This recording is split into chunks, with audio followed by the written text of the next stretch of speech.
नाव दुर्घटना पार्ट 7। कमला ने चकित होकर कहा, तुम सो गए थे, शायद मैंने आकर तुम्हें जगा दिया। पछताती हुई कमला को जाने के लिए मुड़ते देख रमेश शीघ्रता से बोल उठा, नहीं नहीं कमला, मैं सोया नहीं था, तुम बैठो, तुमसे एक कहानी कहूँ। कहानी का नाम सुन वह प्रसन्न होकर कुर्सी खींचकर बैठ गई। रमेश ने ठीक किया था कि कमला से सब बातें खोलकर कह देने की ज़रूरत है, किंतु उसे वह एकाएक बड़ी चोट न दे सका। इसी से उसने कहा कि बैठो, तुम्हें एक कहानी सुनाऊं। रमेश ने कहा, उस जमाने में एक जाति के क्षत्रिय थे। वे लोग। कमला पूछ बैठी, किस जमाने में? बहुत बीते जमाने से भी पहले? रमेश ने कहा, हाँ, बहुत दिन पहले, तब तुम्हारा जन्म भी नहीं हुआ था। कमला ने भोलेपन से पूछा, शायद तुम्हारा जन्म हो गया था, तुम बहुत दिन के आदमी हो। अच्छा, आगे कहो। रमेश बोला, उन क्षत्रियों का नियम था कि वे स्वयं विवाह करने न जाते, अपनी तलवार भेज देते थे। उस तलवार के साथ वधू का विवाह हो जाने पर उसे अपने घर लाकर फिर विवाह करते थे। कमला ने मुंह बिदकाया, ऐसा? छी, यह कैसा विवाह? रमेश बोला, मैं भी ऐसे विवाह को पसंद नहीं करता, किंतु क्या करूं? जिन क्षत्रियों की बात कह रहा हूँ, वे ससुर के घर जाकर विवाह करने में अपना अपमान समझते थे। एक दिन वह। कमला ने फिर टोका, तुमने यह नहीं बताया कि कहाँ का राजा? मद्र देश का राजा। एक दिन वह राजा। कमला ने फिर टोका, पहले राजा का नाम तो कहो। कमला सब बातों को साफ कर लेना चाहती है, उसके आगे कुछ छिपाने से चल नहीं सकता। अगर रमेश यह जानता तो पहले से और तैयारी कर ली होती। अब वह समझ गया कि कमला को कहानी सुनने का आग्रह है, किंतु उसके लिए उसमें कहीं से फर्क पड़ना असह्य है। रमेश ने इस एकाएक हुए प्रश्न से कुछ ठहर कर कहा, राजा का नाम रंजीत सिंह। कमला ने एक बार फिर दोहराया, मद्र देश का राजा रंजीत सिंह। इसके बाद रमेश। इसके बाद एक दिन राजा ने भाट के मुँह से सुना कि उसकी ही जाति के राजा के परम सुंदरी कन्या है। वह कहाँ का राजा था? समझ लो कि कांची का। समझ क्या लूँ? तो क्या सचमुच वह कांची का राजा नहीं था? कांची का ही राजा था। उसका नाम सुनना चाहती हो?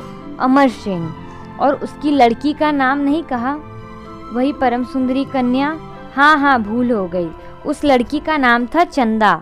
आश्चर्य है, तुम ऐसे ही भूलते हो, तुम तो मेरा ही नाम भूल गए थे। कौशल के राजा ने भाट के मुंह से यह सुन, यह कौशल के राजा कहाँ से कूद पड़े? तुम तो मद्र देश का राजा कह रहे थे ना?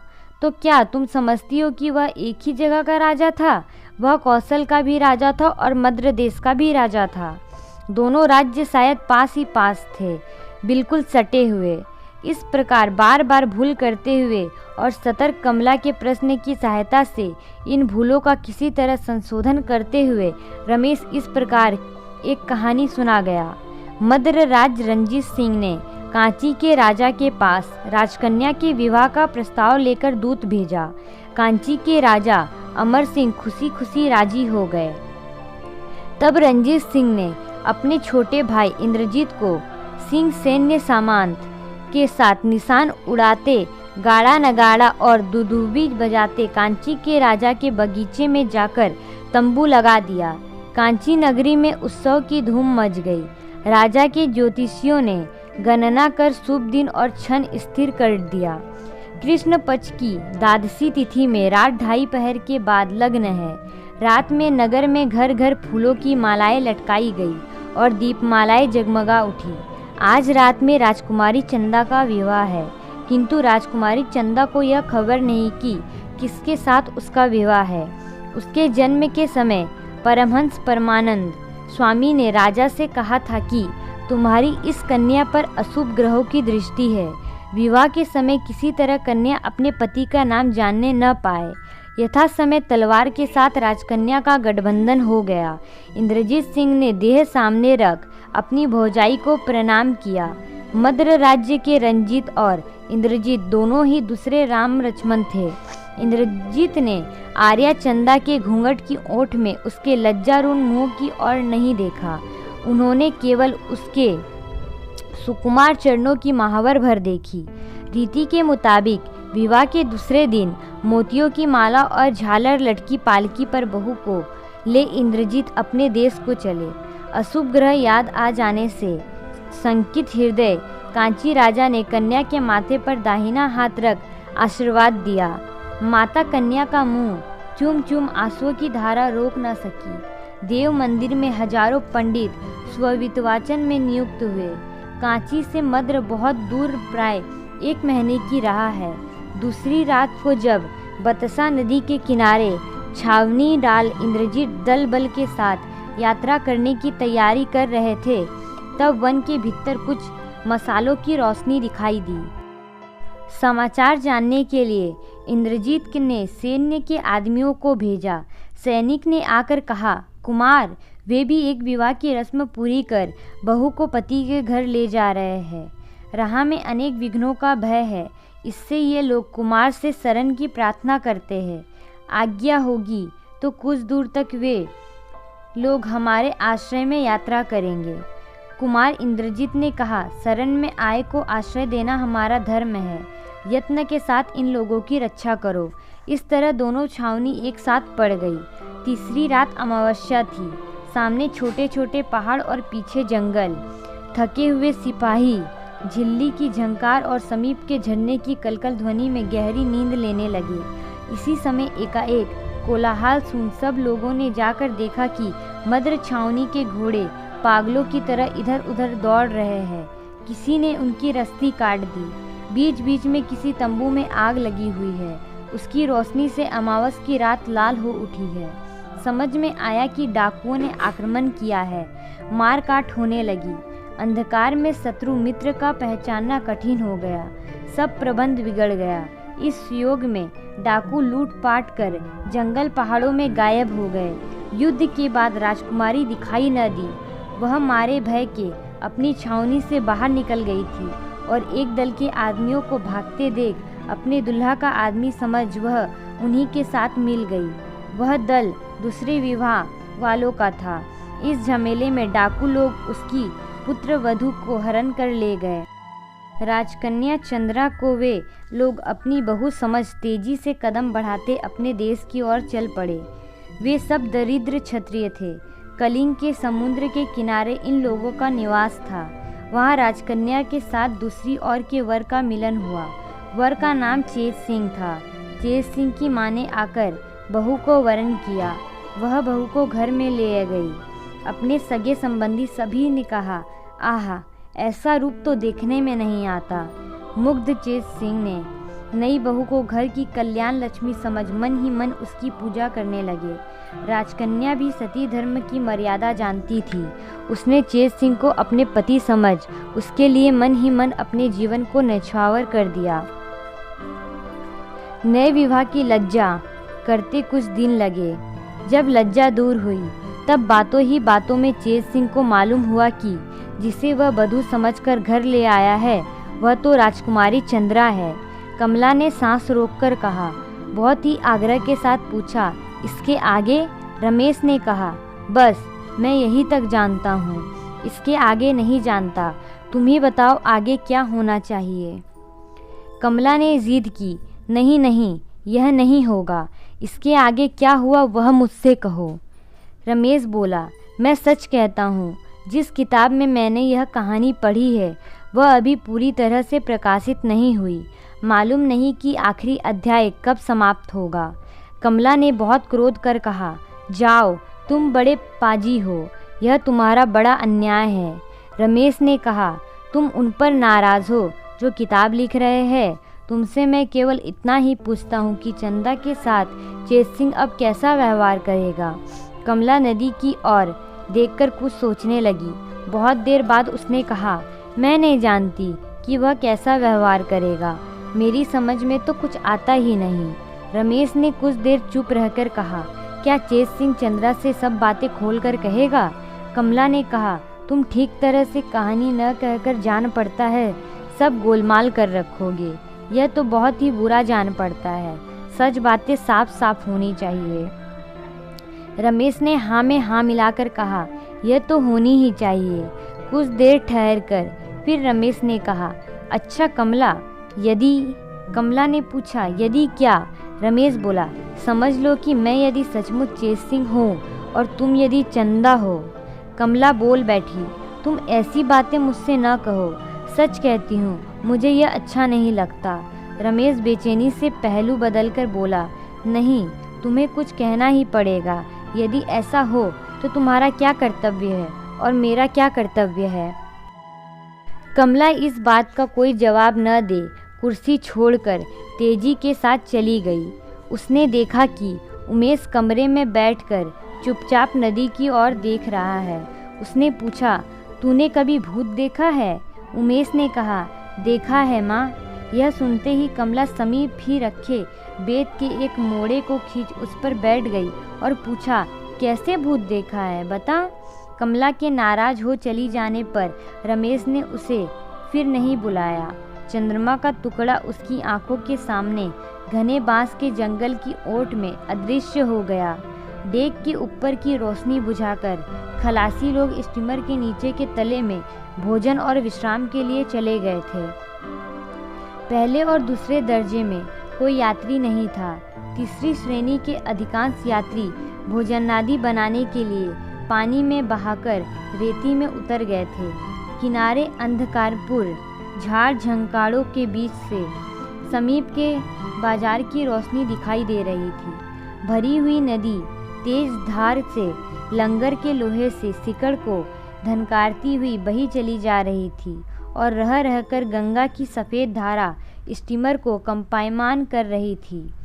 इस अनजान गहराई, इस अंधकार के पुंज, इस अपरिचित दृश्य की अकांड अपूर्णता के बीच निमग्न हो रमेश ने अपने कर्तव्य की समस्या को प्रकट करने की चेष्टा की। रमेश समझ गया कि हेमलिनी या कमला में किसी एक को छोड़ना ही पड़ेगा, बीच का कोई मार्ग नहीं है। हेमलिनी के लिए स्थिति इतना भयंकर नहीं है, वह रमेश को भूल सकती है, वह और किसी से विवाह कर सकती है, किंतु कमला का कोई आसरा नहीं है, मनुष्य के स्वार्थ का कोई अंत नहीं। हेमलिनी रमेश को भूल सकती है, उसकी रक्षा का उपाय है। रमेश के संबंध में सहन के लिए अन्यगति नहीं है। इससे रमेश को कुछ भी धीरज नहीं हुआ, बल्कि उसके आग्रह की अधीरता और दूनी हो गई। उसे जान पड़ा मानो हेमलिनी अभी उसके सामने से हटकर सदा के लिए बेकाबू होती जा रही है। अब भी मानो उसे हाथ बढ़ाकर पकड़ा जा सकता है। वह अपना चेहरा दोनों हथेलियों पर रखकर सोचने लगा। कुछ दूर पर सियार बोला, गांव के 2-4 अहिंसू कुत्ते भौंक पड़े। तब रमेश ने हथेली पर से अपना चेहरा उठाकर देखा। कमला जनशून्य अंधकार में डेक की रेलिंग पकड़कर खड़ी है। रमेश ने कुर्सी से उठ उसके पास जाकर कहा, कमला, तुम अभी सोना नहीं चाहती? रात तो कम नहीं है। कमला ने पूछा, तुम सोने न जाओगे? रमेश ने कहा, मैं अभी जाऊंगा। पूरब के कमरे में मेरा बिछौना हो गया है, तुम अब देर न करो। कमला और कुछ न कहकर धीरे धीरे अपने कमरे में चली गई। वह रमेश से कह न सकी कि उसने कुछ ही देर पहले भूत की कहानी सुनी है और उसका कमरा अकेला है। कमला को अनिच्छा से धीरे धीरे पैर बढ़ाते देख रमेश के दिल को चोट पहुंची। उसने कहा, डरो मत कमला, तुम्हारे कमरे के पास ही मेरा कमरा है, मैं बीच का दरवाज़ा खोल दूंगा। कमला ने हिम्मत के साथ अपने सिर को ऊंचा कर कहा, मैं क्यों डरने लगी भला? रमेश अपने कमरे में जा बत्ती बुझाकर लेट गया। उसने मन ही मन कहा, कमला का परित्याग करने की कोई राह दिखाई नहीं देती, अतः एवं हेमलिनी को विदा करूं। आज यही ठीक हुआ, अब दुविधा में रहना ठीक नहीं है। रमेश अंधकार में लेटकर यह अनुभव करने लगा कि हेमलिनी को विदा करने का अर्थ है जीवन की बहुतेरी बातों को विदा करना। रमेश अब बिछौना पर चुपचाप पड़ा न रह सका। वह उठकर बाहर आया। रात के अंधकार में एक बार उसे ऐसा जान पड़ा कि उसकी लज्जा और उसकी वेदना अनंत देश और अंतकाल को आवृत किए हुए नहीं हैं। आकाश में छाए हुए सदा जगमगाने वाले तारे स्तब्ध है। रमेश और हेमलिनी का छोटा सा इतिहास उन्हें स्पर्श भी नहीं कर रहा है। यह आश्विन की नदी अपने निर्जन बालू का तट और फूले हुए कांस के वन के नीचे इन तारों से झिलमिलाती रात में सोए हुए ग्रामवासियों के वन की छाया में बहती चली जा रही है। इस समय रमेश के जीवन का सब धिक्कार शमशान के भस्म की चिरधैर्यमयी धरती में मिलकर सदा के लिए नीरव हो गया है। दूसरे दिन कमला जिस समय नींद से जागी उस समय सवेरे का हल्का अंधेरा फैला हुआ था। चारों ओर देखा, कमरे में कोई नहीं है। फिर अचानक उसे याद आया कि वह स्टीमर में है। धीरे धीरे उठकर दरवाजे की दराज से बाहर झांककर देखा। निस्तब्ध जल के ऊपर सूक्ष्म और सफ़ेद कोहरा छाया हुआ है। अंधकार में पीलापन आ गया है और पूर्व की ओर वृक्षों की श्रेणी के पीछे आकाश में सुनहरी छटा बिखर रही है। देखते देखते नदी की पीली और नीली धारा में मछुओं की डोगियाँ सफ़ेद सफ़ेद पालताने फैलने लगी। कमला किसी तरह समझ न सकी कि उसके मन में कौन सी एक गूढ़ वेदना पीड़ा दे रही है। शीतकाल के शिशिर के वाष्प का अंबर धारण किए हुए उषा आज अपनी आनंद मूर्ति का दर्शन क्यों नहीं दे रही है। न जाने क्यों अश्रु जल का आवेग कमला की छाती के भीतर से गले से होता हुआ आंखों में बराबर आकुल हो उठता है। उसके ससुर नहीं, सास नहीं, सहेली नहीं, स्वजन संबंधी कोई नहीं, यह बात कल तो उसके मन में नहीं उठी। इस बीच में क्या हो गया जिससे आज उसके मन में आ रहा है कि अकेले रमेश का भरोसा नहीं। मन में ऐसा क्यों हो रहा है? यह विश्व भुवन बहुत बड़ा है और यह बालिका बहुत छोटी है। कमला बहुत देर तक दरवाजे पकड़े चुपचाप खड़ी रही। नदी का जलप्रवाह सोने के पानी की तरह चमकने लगा। इस समय खलासी अपने काम में लग गए हैं। इंजन के धकधकाना आरंभ कर दिया। लंगर उठा और जहाज के चलने के शोर से असमय जागे हुए बालकों का दल नदी किनारे की ओर दौड़ आया। ऐसे समय में रमेश इस गड़बड़ से जागकर कमला की खबर लेने के लिए उसके दरवाजे के सामने आया। कमला ने चौंक कर साड़ी ठीक होने पर भी उसे खींचकर मानो अपने को विशेष रूप से छिपाने की चेष्टा की। रमेश ने कहा, कमला तुम हाथ मुंह धो चुकी? कमला के क्रोध का क्या कारण है, यह उससे यदि पूछा जाए तो वह कुछ भी बता नहीं सकती। किंतु उसे एकाएक क्रोध आ गया। उसने दूसरी ओर मुंह फेर केवल सिर हिला दिया। रमेश ने कहा, दिन चढ़ने पर लोग जाग जाएंगे, इसी समय तैयार क्यों नहीं हो लेती? कमला इस बात का कोई जवाब न दे एक चुनी हुई साड़ी, अंगोछा और एक कुर्ती को कुर्सी से उठाकर तेजी के साथ रमेश के बगल से निकलकर नहाने की कोठरी में चली गई। रमेश जो सवेरे सवेरे उठकर कमला का इस प्रकार आदर करने आया, वह कमला के लिए बहुत अनावश्यक जान पड़ा। यह बात नहीं, उसने मानो उसका अपमान किया। कमला एकाएक इस बात को समझ गई कि रमेश के संबंध की सीमा केवल दूर दूर की है। वह एक जगह आकर रुक जाती है। ससुराल में किसी बड़े ने उसे लज्जा करना नहीं सिखाया। माथे पर किस हालत में घूंघट का परिमाण कितना होना चाहिए, इसका अभ्यास तो उसे नहीं हुआ। लेकिन आज रमेश के सामने आते ही क्यों अकारण उसकी छाती लज्जा से संकुचित होने लगी। स्नान करके कमला जब अपने कमरे में आई तब दिन का काम उसके सामने आया। लटकते हुए आंचल से चाबी का गुच्छा ले उसने कपड़े का बैग खोला। उसमें एक छोटा सा मनी बैग दिखाई दिया। इस मनी बैग को पाकर कमला ने कल एक नया गौरव प्राप्त किया था। उसके हाथ में एक स्वाधीन शक्ति आ गई थी। उसने बड़े प्रयत्न से मनी बैग को अपने कपड़े के ट्रंक में चाबी बंद कर रखा था। आज कमला उस मनी बैग को हाथ में लेकर प्रसन्न नहीं हुई। आज उसे यह मनी बैग अपना नहीं जान पड़ा, यह रमेश का ही है। इस मनी बैग में कमला की पूर्ण स्वाधीनता नहीं, इसलिए यह मनी बैग कमला के लिए एक भार मात्र है। रमेश ने कमरे में जाकर कहा, चुपचाप बैठकर खुले बक्स में कौन सा आनंद ले रही हो? कमला ने मनी बैग उठाकर कहा, यह अपना मनी बैग लो। रमेश ने कहा, इसे लेकर मैं क्या करूँगा? कमला ने कहा, तुम्हें जिस चीज़ की ज़रूरत हो उसे समझकर मंगा दो, शायद तुम्हें कोई ज़रूरत नहीं है। कमला ने गर्दन कुछ टेढ़ी कर कहा, रुपए की मुझे क्या ज़रूरत। रमेश ने हंसकर कहा, इतनी बड़ी बात कितने आदमी हैं जो कह सकते हैं। जो हो तुम्हारे लिए इतनी अनादर की चीज़ है, उसे ही क्या दूसरे को देना चाहिए। मैं उसे क्यों लूँ। कमला ने कोई जवाब न दे जमीन पर मनी बैग रख दिया। रमेश ने कहा, अच्छा कमला, सच कहो, मैंने जो अपनी कहानी समाप्त नहीं की उससे तुम मुझ पर नाराज़ हो गई हो। कमला ने सिर नीचा कर कहा, नाराज़ कौन होता है। नाराज़ नहीं हुई हो तो इस मनी बैग को रखो, तब समझूंगा कि तुम्हारी बात सच है। कमला बोली, क्रोध न करने से ही क्या मनी बैग रखना पड़ेगा। अपनी चीज़ तुम रखते क्यों नहीं। रमेश ने कहा, वह मेरी चीज़ तो नहीं। दी गई चीज़ लेकर मरने पर बहा देते हो, शायद मुझे इसका डर नहीं है। रमेश के ब्रह्मादित्य होने की आशंका से कमला को एकाएक हंसी आ गई। उसने हंसते हंसते कहा, कभी नहीं, यह तो मैंने कभी नहीं सुना कि दी हुई चीज़ वापस लेने से ब्रह्मादित्य होना पड़ता है। इस अकस्मात की हंसी से संदेह का सूत्रपात हुआ। रमेश ने कहा, दूसरे के मुंह से कैसे सुन सकोगी। अगर कभी किसी ब्रह्मदैत्य से मुलाकात हो तो उससे पूछने पर सच झूठ का पता चल लगेगा। कमला ने एकाएक कौतूहल में आकर पूछा, अच्छा हंसी नहीं, तुमने कभी सचमुच के ब्रह्मदैत्य को देखा है।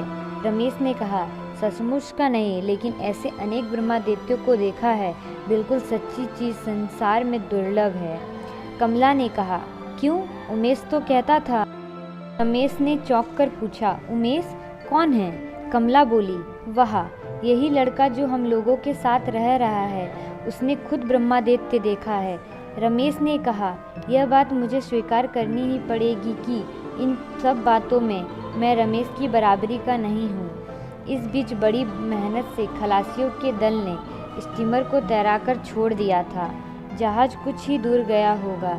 ऐसे समय एक आदमी सिर पर दौरी लादे किनारे किनारे दौड़ता हुआ आकर स्टीमर रोकने का अनुरोध करने लगा। कप्तान ने उसकी घबराहट का ख्याल नहीं किया। तब वह आदमी रमेश की ओर देख बाबू बाबू कहकर चिल्लाने लगा। रमेश ने कहा, इस आदमी ने मुझे स्टीमर का टिकट बाबू समझ लिया है। रमेश ने उसे दोनों हाथों के इशारे से बताया, स्टीमर रोकने की क्षमता मुझ में नहीं है। एकाएक कमला बोल उठी, यह उमेश है। नहीं नहीं, उसे छोड़कर न जाओ, चढ़ा लो। रमेश ने कहा, मेरी बात पर वह स्टीमर क्यों रोकने लगा। कमला ने कातरता के साथ कहा, नहीं, तुम रोकने को कहो तो सही, किनारा बहुत दूर नहीं। रमेश ने कप्तान के पास जाकर उससे स्टीमर रोकने का अनुरोध किया। उसने कहा, बाबू, कंपनी का नियम नहीं है। कमला ने बाहर निकलकर कहा, उसे छोड़कर मैं ना जा सकूंगी, जरा रोको, वह हमारा उमेश है। तब रमेश नियम लंघन और आपत्ति भजन के सहज उपाय काम में लाया। पुरस्कार की धीरज से कप्तान स्टीमर रोक और उमेश को चढ़ाकर उस पर बहुत नाराज होने लगा। उसका कुछ भी ख्याल न कर वह कमला के पैरों के पास पहुंच ऐसा बैठा मानो कुछ हुआ ही नहीं है। वह हंसने लगा।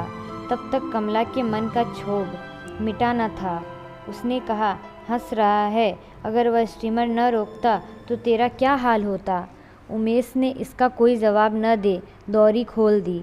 एक गुच्छा कच्चा केला, कई तरह का साग, कुमड़े का फूल और बैगन बाहर निकल पड़े। कमला ने पूछा, यह सब कहाँ से ले आया। उमेश ने उसके संग्रह करने का जो इतिहास सुनाया वह किसी तरह भी संतोषजनक नहीं था। कल बाजार से दही लाने के समय वह गांव में किसी के छप्पर और किसी खेत में यह सब खाने की चीज़ देख आया था। आज सवेरे स्टीमर छूटने से पहले किनारे पर उतर यथास्थान से यह सब चीज़ें चुन कर ले आया था। उसने किसी से कुछ पूछने की ज़रूरत नहीं समझी। रमेश ने बहुत नाराज़ होकर कहा, पराए खेत से तू यह सब चोरी करके ले आया है। उमेश ने कहा, चोरी क्यों करूं? खेत में बहुत था, मैं ये थोड़ा सा ले आया हूँ, इसमें हर्ज क्या है। रमेश ने डपट कर कहा, थोड़ा सा लाने में चोरी नहीं हुई, दरिद्र कहीं का, जा यह सब यहाँ से ले जा। उमेश ने करुणा के साथ एक बार कमला के चेहरे की ओर देखकर कहा, माँ, इसको हमारे देश में पिंडी साग कहते हैं। इसकी भुजिया बहुत सरस होती है और यह सब साग। रमेश ने दूने क्रोध से कहा, ले जा अपने पिंडी साग को, नहीं तो मैं सब नदी में फेंक दूंगा। अब क्या करे, यह सोचकर उसने कमला के चेहरे की ओर देखा। कमला ने उसे ले जाने का इशारा किया। उस इशारे में करुणा की छिपी हुई प्रसन्नता देख उमेश साग सब्जी बटोर दौरी में रखकर धीरे धीरे ले गया। रमेश ने कहा, यह बहुत बड़ी बदमाशी है, इस लड़के को तुम सहारा न देना। फिर रमेश चिट्ठियाँ लिखने के लिए कमरे में चला गया। कमला ने गर्दन फेरकर देखा। सेकेंड क्लास के डेक के पास स्टीमर के हाल की तरह जहाँ रसोई की जगह ठीक की गई थी, वहाँ उमेश चुपचाप बैठा है। सेकेंड क्लास में कोई आदमी नहीं था। कमला ने सिर से कमर तक एक रैपर और उमेश के पास जाकर पूछा, क्या वह सब फेंक दिया? उमेश ने कहा, फेंकू काहे को, उस घर में मैंने सब रख दिया है। कमला ने नाराज होने का बहाना कर कहा, लेकिन तूने बड़ी बदमाशी की, अब कभी ऐसा न करना, अगर स्टीमर चला जाता तब। यह कहकर कमला कोठरी के भीतर चली गई और तरकारियाँ काटने लगी। उमेश ने कहा, माँ, इन साकों के साथ राई बड़ा मज़ा देती है। कमला ने झिड़क कर कहा, तब पीस राई। इस तरह उमेश की हिम्मत न बढ़ाने के ख्याल से कमला इस होशियारी से काम लेने लगी। उसने बहुत गंभीर मुंह बनाकर उसके साग, तरकारी और बैगन आदि काट डाले। हाय, घर से निकाले लड़के को सहारा न देने से कमला से रहा कैसे जाता।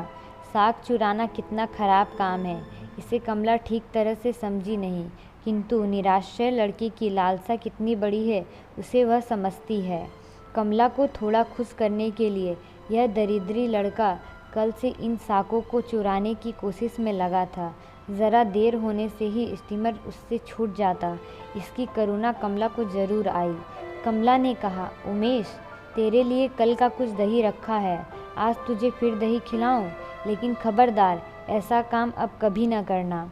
उमेश ने बहुत दुखित होकर कहा, माँ, तो तुमने कल दही खाया ही नहीं।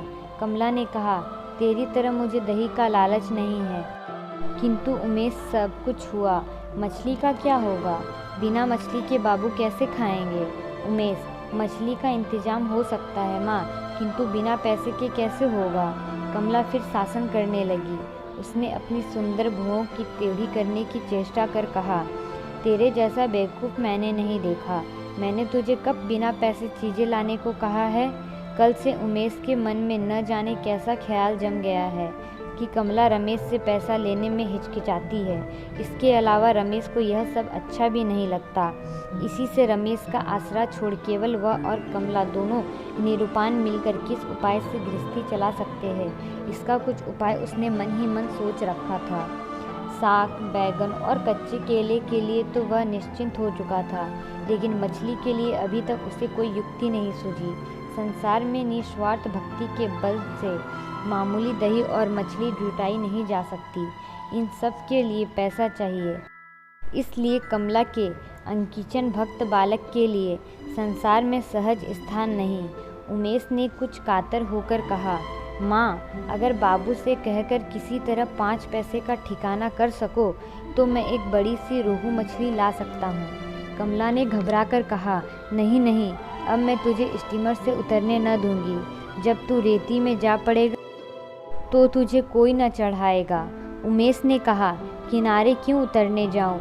आज सवेरे खलासियों के जाल में बहुत बड़ी बड़ी मछलियां फंसी है, उनमें एकाध वे बेच भी सकते हैं। यह सुन चटपट कमला ने 1 रुपया लाकर उमेश के हाथ में दे दिया और कहा, जो खर्च हो वह देकर बाकी लौटा ला।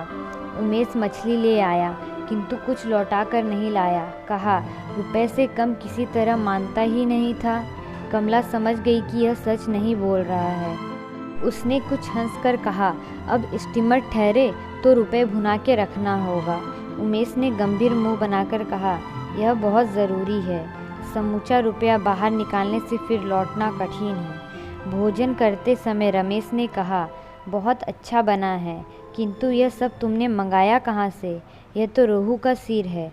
यह कहते हुए उसने सिर को उठाकर कहा, यह तो स्वप्न नहीं, माया नहीं, मतिभ्रम भी नहीं, यह सचमुच सिर है, जिसे रोहित मत्स्य कहते हैं। यह उसी का उत्तम अंग है। इस तरह उस दिन के दोपहर का भोजन बड़ी तैयारी के साथ समाप्त हुआ। रमेश ने डेक पर रखी आराम कुर्सी पर लेटकर खाना पचाने की ओर ध्यान दिया। तब कमला उमेश को खिलाने बैठी। मछली की भुजिया उमेश को इतनी अच्छी लगी कि उसके भोजन का उत्साह कौतूहल न होकर धीरे धीरे आशंकाजनक हो उठा।